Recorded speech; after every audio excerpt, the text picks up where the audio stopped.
Welcome to the Land of Light and the Explorers Club. This is the first of the series where we're also going to interview some explorers to see all of the cool things that they're up to, especially here in Portugal. Today we're joined by Raquel Clemente Martins, who's a filmmaker, and we share a similar passion about the Azores and the ocean. She's now doing a film project that's called Women from the Sea, where she interviewed thousands of women about their connection to the ocean. Now, of course, having this be the setup, what's your connection to the ocean? Hi, this is a great opportunity to talk about something I love, which is the Explorers Club and the ocean and making films. So, my connection to the ocean is part of me. The ocean is part of me. I'm part of the ocean. It has always been there. It's where I come from. It's where I feel connected to myself, to the universe, to nature. Okay, so this is also a spiritual quest for you, like this hmm ocean. How would you define that connection to the ocean? I mean, obviously, Portuguese, there's some connection, but personally. Personally, it's really where I feel at ease, even even when the ocean is rough, when the sea is not welcoming me in, just observing and listening to it makes me relax.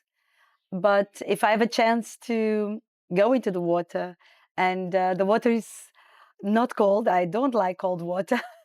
But if the water is good, a little bit of waves or just calm sea, it's like going back to my mom's womb. It's like being back where I'm from. So it's a very emotional connection. I love buoyancy. I love being submersed underwater. It's like flying. It's an amazing experience. I really like it. So every time I can, it's where I go.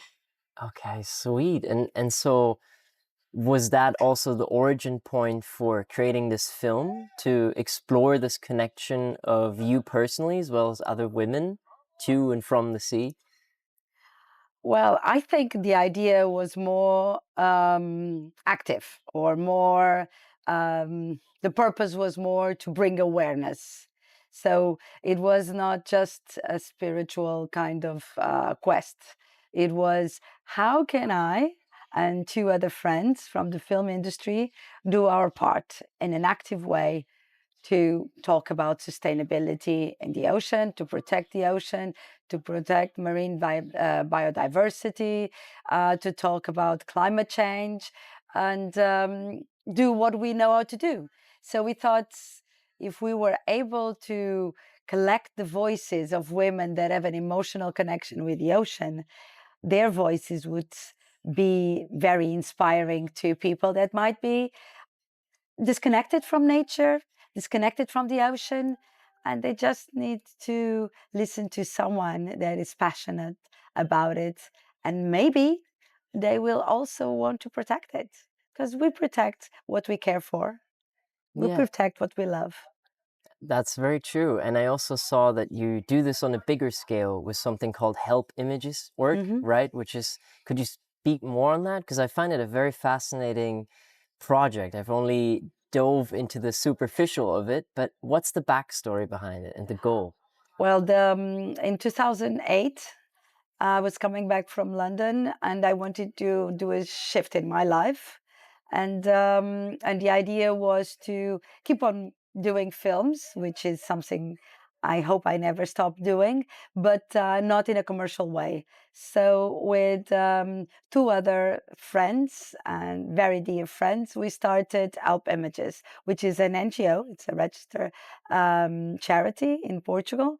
And what we do is we create communication products for nonprofits.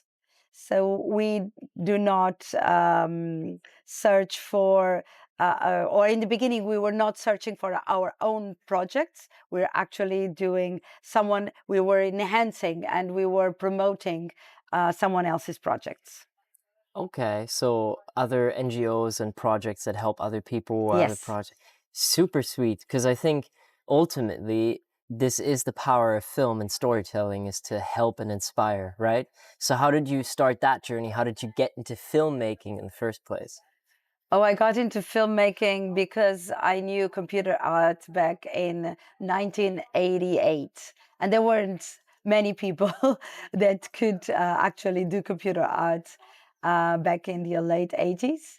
So I got hired to do special effects at the first post-production company in Portugal. And that's how I got into filmmaking, because I thought I was going to work in an advertising company and be a creative at an agency. And all of a sudden, I'm actually making films. I never thought I would do that, but it started like that, by chance, by opportunity. Um, it's actually like that always, isn't it? It's if you are at the right place and you have the right skills and things happen to you and you take the challenge. I had no idea. I didn't do film school. I did commercial arts at university, and I had photography, and that was it. I had no background on filmmaking. Okay. But one of the things that was very important for us when we started Alp Images was that for many years I had, as a volunteer, I realized that a lot of times NGOs get production companies to do films for them. But usually it's the pro bono, it's not the main crew, it's someone else's agenda, not the agenda of the NGO. And our purpose was, we're going to make the films, the communication products the NGOs really need and want to promote their work, not someone else's agenda. Okay, amazing. I mean, that alone, I think, is so valuable because it is that which also Lusitania Network, the idea is to just help people tell their story, but honestly, because I think so many people have beautiful stories to share, and just to dive deep is such an inspiration, which I'm also so grateful for to sit here with you and also other explorers potentially. And so, in that context, maybe also a question in that direction: what brings you then to the Explorers Club, or how did that connection form? Well, that connection came through a friend of a friend told me about the Explorers Club, and when I met Paul Neal, our president of the Portuguese chapter, we really got along great, and we started thinking about projects, and he explained better what was the Explorers Club, and he invited me, and I was quite surprised that I could be eligible. And so I said, okay, I'll try my best. And yeah, I got accepted. And I think, if I think back, all my life I've been very curious. I'm not the wild adventurer, but I'm very curious. And explorers are also story carriers. So I travel the world, collect stories, and I love telling stories. So I think that's how I connect to the Explorers Club.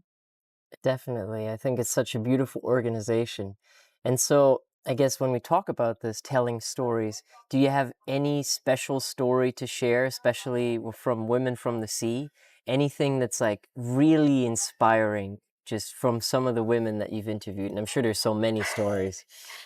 There are really, really a lot of stories, and it's very difficult to pick one because what is more important is that they talk from the heart, regardless of what they do, um, regardless of how their emotional connection with the ocean reveals itself. It's all about caring for something that is very important in your life. It's the pillar of your life, and when you talk about that, then you talk with a sparkle in your eye. But I just came to my mind someone I interviewed in Ireland, and she told me that when she was 6 years old, she knew already all the names in Latin and common names, all the flora and fauna in her coastal line in Ireland, near her home. And she came up to her parents and said, I will study marine biologist. I am going to be a marine biologist. And she followed her dream even today. And today she is head of a very important position in EU regarding marine protection and marine safeguards. The fun thing is that she was telling me, we just came into shore, and and I've been away for 3 months, and when when I was about to come to the pier, I called my husband and asked him if he was ready, yeah, if our boat was ready, because I was just going to change and I would be sailing this afternoon again. So this is having a life at sea. This is really a very strong connection. This woman cannot stay very long in land.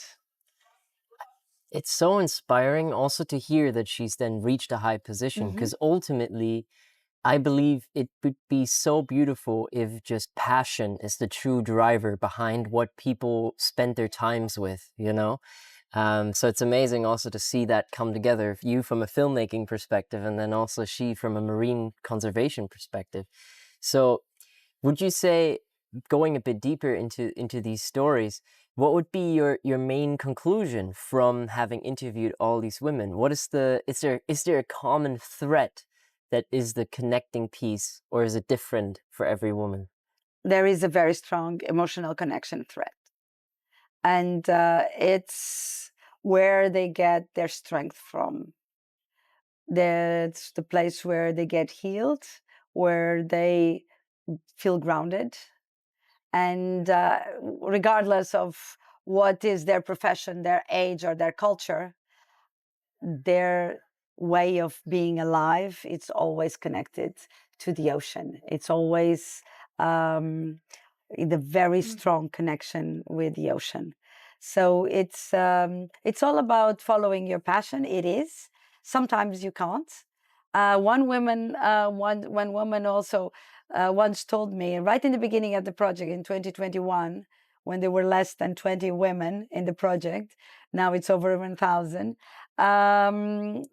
She told me, pay attention, Raquel, because when you board a ship with women and men sailors, look at them and you will find the women from the sea. Not all of them are women from the sea under your definition of having an emotional connection, because some women board the ship because it's their job, it's not their passion. So it's the same thing with living in an island. Just because you live in an island doesn't mean you have an emotional connection with the sea. You have a connection with the sea because you live in an island, but might not be emotional. So I'm actually very interested how emotion really drives our lives, our goals, what we achieve, what we don't achieve, our purpose. I really think that's important. And listening to these women, I would say 98% of them really followed their dream and their passion. And others found their dream and their passion in the sea. They didn't know about it, but once they were there, they felt, I've come home. Wow. That's so special. And I think, really this beauty of having found something you're really passionate about, that meaning that something like that can inspire in our lives. And it's a very interesting hypothesis as well to also dive deeper. I mean, figuratively, literally, perhaps. It's this emotional connection to the sea. Would you say, could you describe it? Could you say when it really starts, or what the common thread is with that feeling to the ocean? What makes someone feel the ocean? Okay, going back to that woman in Ireland, she also told me something that I think a lot of the women that I have interviewed connect with. She says, okay, we all know from science we come from the ocean, life on our planet. And some of us have already moved from ocean inland, and we feel grounded inland. And she was talking in the first person. She was saying, and I believe her, and I think I am like that too. I feel I'm still in the ocean. I still have not made the determined, the definite jump into land. I still have one foot on both worlds, and I definitely connect more with this, with the sea, with the world. But for me, I'm not. There are women. There are a lot more emotion about it, or they go into they swim every day, rain or shine, winter or summer. I'm not like that. I need to see water near me. Maybe it's not the ocean, but it's a river that runs to the ocean or a body of water. I need to have that. And I first realized this was important for me when I lived in Dayton, Ohio, which was inland in the big North American continent. And I was 16. And when I learned how to drive, I would love to get into the car and drive towards the fog. Because here in Lisbon, where I had grown up, where's the fog, it's where the river is. So I was longing for water. I was longing for the river. And I would get into the car and drive all the way through the fog. So I had that mist feeling that I really like when you combine water with air, and then if you have the smell of the sea, even better. That was not the case there. But so the connection was always there. And I think it is for most of us, right? I think there is something so just simple at looking at waves crash into the shore. When I was working on the Romairos project, which is this cultural pilgrimage on the Azores as well, there's a certain time where I wrote a poem because there was this big catastrophe that sparked the tradition to start, like a landslide that buried Villafranca do Campo just completely beneath the earth, and a lot of people died. And I had a poem written where it was also saying like, okay, this happened, and the waves continue to crash against the beach. Like it's like such a bigger thing than anything we can imagine. There's always going to be waves crashing onto the shore, and it's like there's a calming thing about that, in my opinion, where it's this idea of something bigger than us that will be here when we're gone and is long here since we arrived or before we arrived. And I think it's such a profound thing if we just even feel it, but just hesitate to think on that for a moment. I think is very inspiring. It is very inspiring. It is a sense of connection with your inner values. I think I usually ask the women what values do they share with the ocean, and respect, of course, it's very important. Um, Immense, vast horizon, which brings us to our dimension. And at the same time, I like to think that, like, all human beings count, all life elements on earth count, all animals, plants count. It's like all the drops in the ocean count, even though it takes more than half of our planet. All different drops of the ocean make the ocean. So we all count. We all have a role. We all have a say. And if we're missing, then it's one less. So I think that's the kind of movement, which is another value that I believe we take from the ocean, because it's always moving. So we should be always moving. And the other one that I like very much, which a lot of the women point out, is generosity. We think about the ocean and we think about generosity, but it was not always like this. Because a lot of the women I interviewed in the Azores, in Ireland, and more recently in Macau and Hong Kong, they talk about, in the old times, people being very much afraid of the ocean. They didn't know how to swim. They didn't understand the roaring of the waves. They didn't understand the monsoons. They didn't understand what was going on. So it was a scary moment. In the Azores, a lot of the churches and a lot of the houses, the old houses, faced their back to the ocean. People did not want to see the ocean.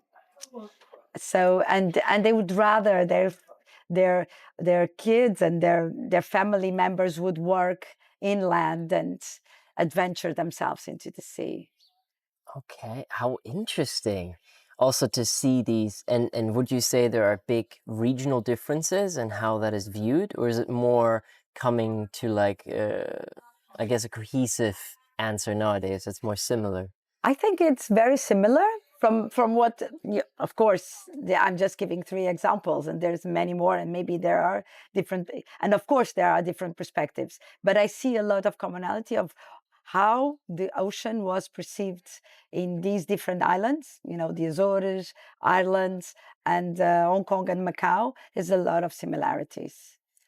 In the old times, how it was perceived as a scary thing, something you would not adventure yourself. Only the brave, only the men would do something like that, which is not true, because we find out that some women also did it, and they had an important role, not just as a lady I interviewed from Norway. She said she comes from a very long heritage of sailors in the north of Norway, and she also felt this connection, and she said, I had to decide if I wanted to be a waiting lady or an active lady towards the sea.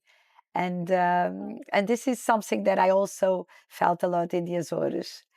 Some of the women were waiting women, and they're very important. I'm not being disrespectful or neglecting what was their role, but we need to decide. And I think somehow my friend that started Women from the Sea with me, we decided we did not want to be waiting.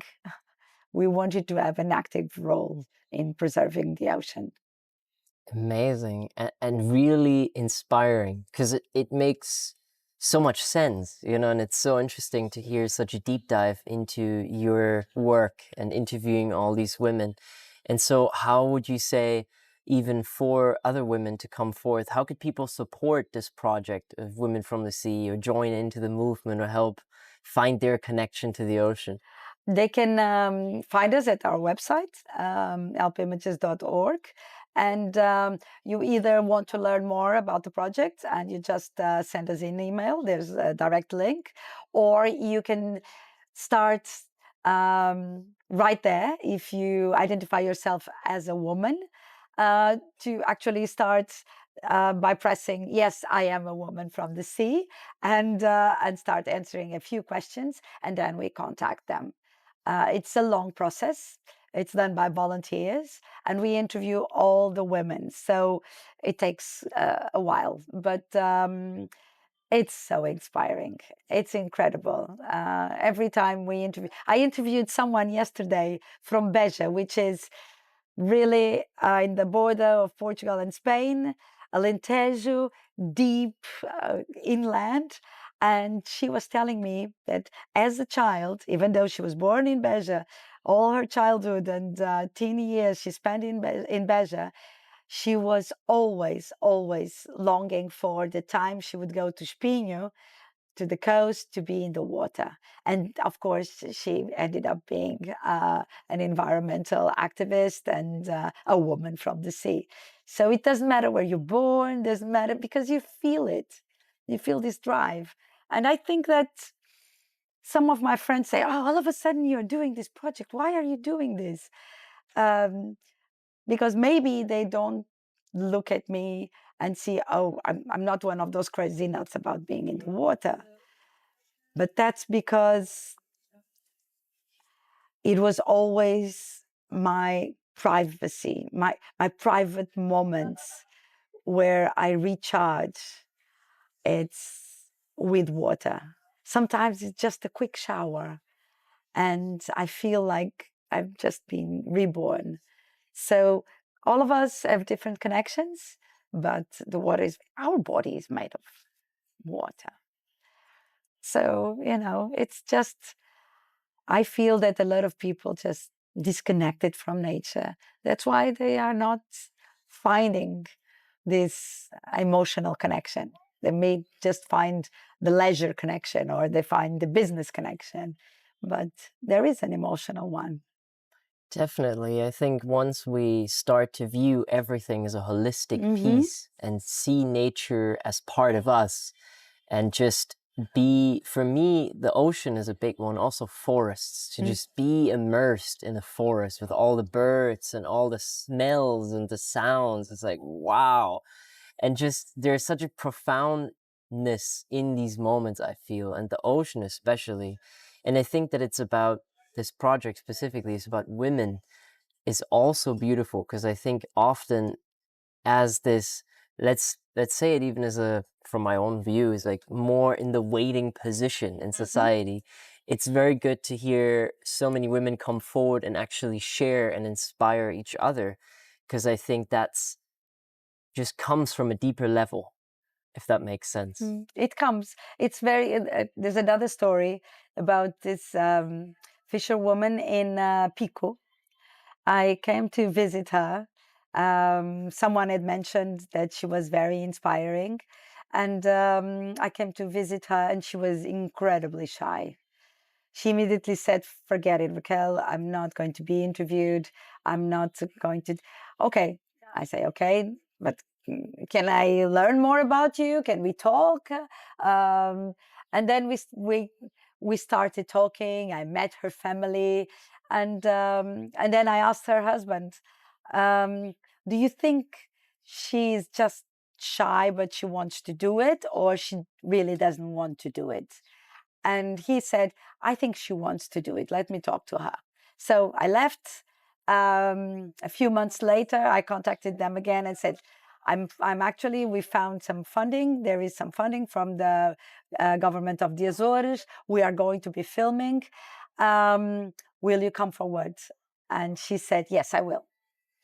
And she is someone that was brought up with her back, with her heels to the ocean. That's how they say. We turn our heels to the ocean. And because her family were farmers. And then she married this fisherman. And he is a really special man. And he was able to help her get the strength to come forward and talk about her experience. And the day she came, she was shaking all over, but she came with her husband, with one of her daughters. We filmed her. It was an amazing experience. She was pampered by the whole team. She went into the makeup room. It was like a very special day. Just that moment gave her such empowerment.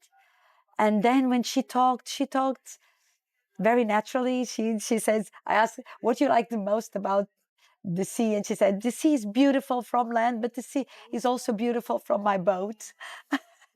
And it was all the natural way she was talking, but she was actually on camera. And she couldn't believe she was doing it. But 1 year later, I called her and said, "We're coming back and we're showing the film in this theater in Fayal." And she said, "Really? I'm going to be there on a big screen?" I said, "Yes." "Can I bring my family?" I said, "You can bring anyone. Bring all your family and friends." And it was amazing. The power it gave to her whole family, how inspiring it was seeing her in the big screen.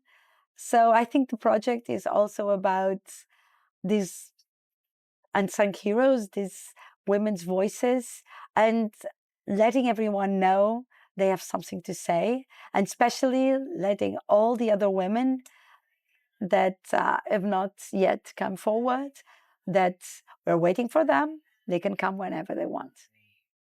Amazing. Yeah, I mean, it sounds emotional already. Like just from you sharing that story, I think there's something so beautiful in making someone feel heard and seen. And I think to have a platform like the ocean is something that a lot of people can already relate to in such one way or another. So it's really fabulous to see this also come to life with the empowerment of people that can take from it. And I think that's also life, the give and take, like you give your voice, but also you take this energy from actually being on the big screen and Hmm. being able to inspire others with your story. And especially to bring awareness to things that are important to you. For this woman, it was very important that the fish she was usually being able to catch was no longer there, you know?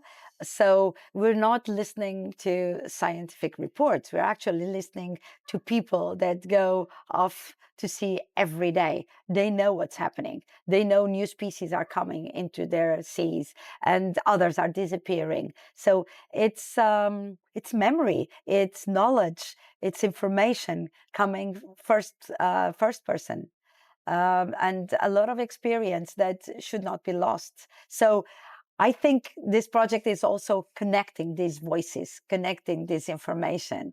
And I hope I will be able to do that more next year about interviewing women and working with coastal communities to really bring awareness and bring voice um, to what it's their concern and what they want to really bring awareness to and attention to. Okay, amazing. And so you also do this as a way to use their knowledge in order to better preserve the Of marine course, life? of course, of course. And that's why I think it's important that we do different communication tools. Doing a documentary, a feature documentary is good, but it doesn't work for all our targets. And we have many different targets. So we need to be able to accommodate the material we have into being good communication tools that are available in different platforms for different targets, for different purposes. The women in my last film, which is it's women in the blue economy, they talk very different. Their concerns are very different from the ones, and the way they express themselves are very different from the women in the Azores. So they can touch different communities, they can touch different targets. So we need to be clever and not just listen, use the material and act, do something with it. So I don't believe just in listening and recording. We need to transform it into tools to actually bring awareness to what is most dear to us, which is preserving our oceans. Yeah.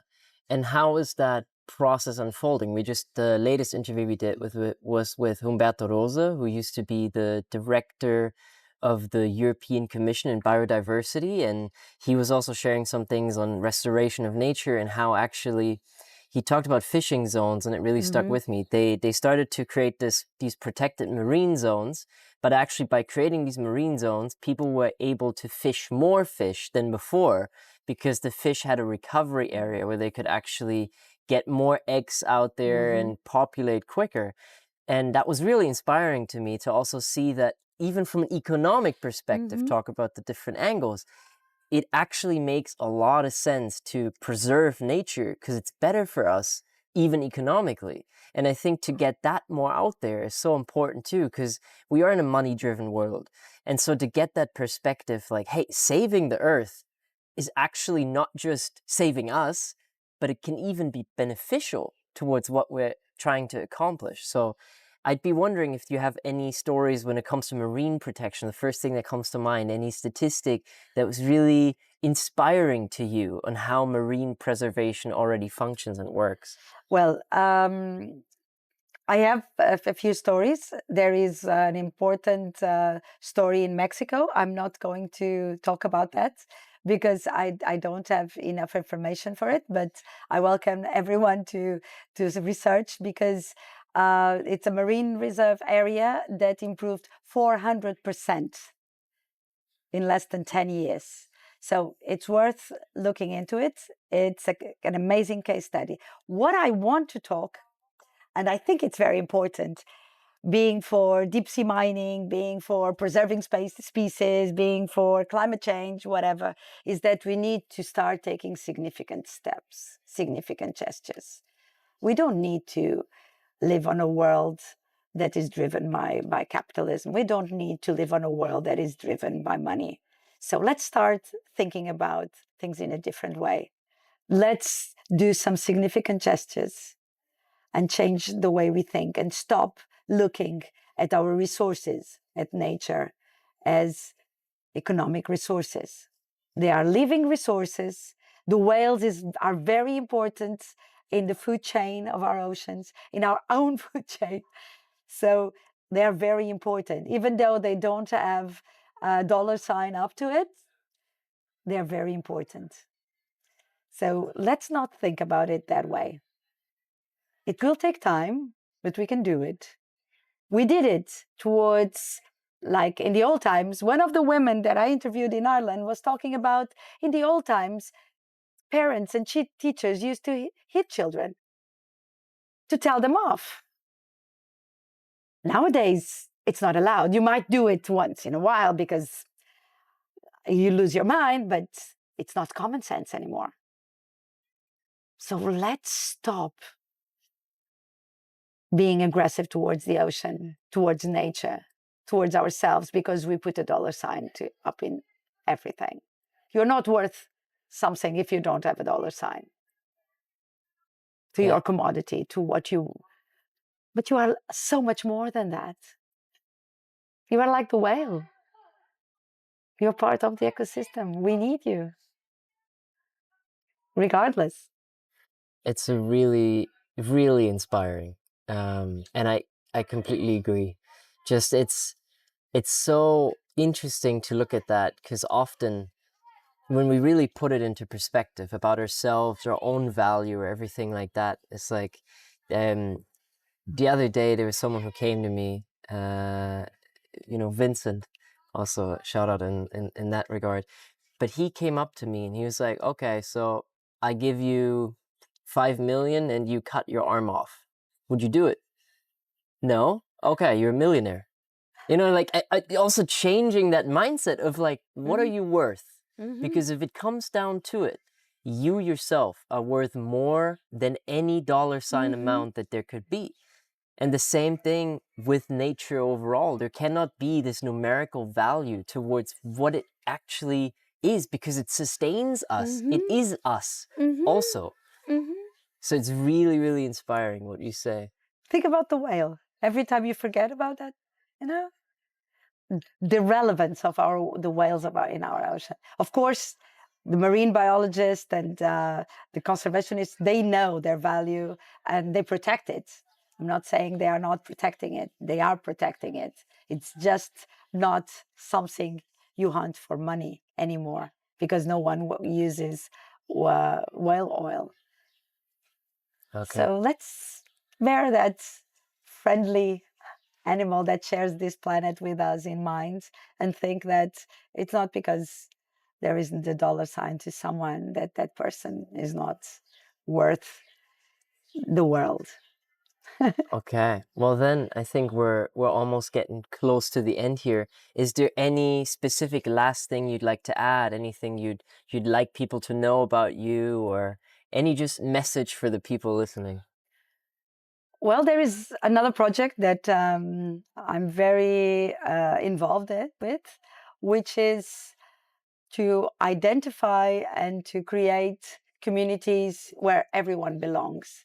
So I believe that it's also part of this movement of Women from the Sea, and connecting everyone towards a space, creating a space in our planet, in our community, in our city, in our family, a place where everyone belongs, a place where you don't need to change the way you are to be part of this community. So that is something I'm also working and studying, and hopefully helping create. And I'm connecting another love of my life, which is art, artistic forms, fine arts, and connecting art with belonging. I'm hoping to promote my project. It's called Art for Humanity, New Narratives of Love, Hope, and Belonging. So that's also in our website, and it's all these projects connect to each other. Wonderful. And I think all that you shared is so important. And I find that amazing also that we get a chance to sit down and have an interview or speak, have a conversation rather. Um, and it's really inspiring to sit here and to listen to your stories. And I'm very excited to see what the future holds for all of those projects. And it will be in the link below if you want to see the work that Raquel Clements Martins is doing. And so, yeah, this was Lusitania Explorers Club. Thank you for watching. Thank you for joining. Thank you so much for this lovely afternoon together talking. Exactly. At Altis Belein. Also deserves to be mentioned here. Yes, Altis Belein welcomed us. So, yeah, thank you so much. Thank And you. we'll catch you in the next one.